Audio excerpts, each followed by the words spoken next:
Customer বারবার phone করার পরে এই যে ক্যান্ডেল লিকেজ, কাস্টমার বলে ভাই আমার ফিল্টার খারাপ হয়ে গেছে, ঠিক করে দাও। তো এসে জিজ্ঞেস করি, তখন বলে যে আমি স্পান চেঞ্জ করেছি, তারপর থেকে লিকেজ।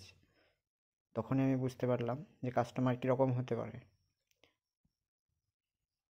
ক্যান্ডেলের সঙ্গে সঙ্গে দেখতে পাচ্ছেন আপনারা বডি থেকেও পানি আসছে, বডির ভিতরেও লিকেজ।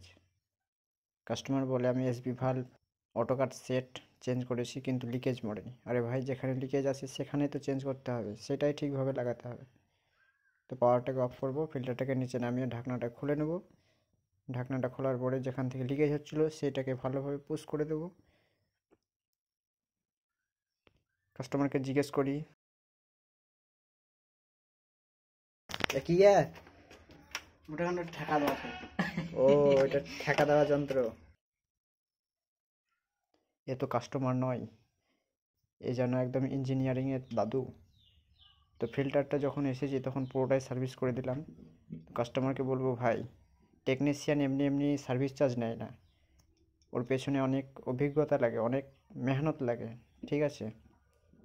সব কিছু দেখে দেখে হয় না, এর জন্য আলাদাভাবে ট্রেনিং নিতে হয়। তো আপনারা দেখতেই পাচ্ছেন এখন আর লিকেজ হচ্ছে না, সব কিছু চাকাচাক করে দিয়েছি। কাস্টমার বলছে আমার তো সবই ছিল, তুমি তো শুধু এসে ঢাকনাটা খুলে লাগিয়ে দিলে, সার্ভিস চার্জ কত লাগবে?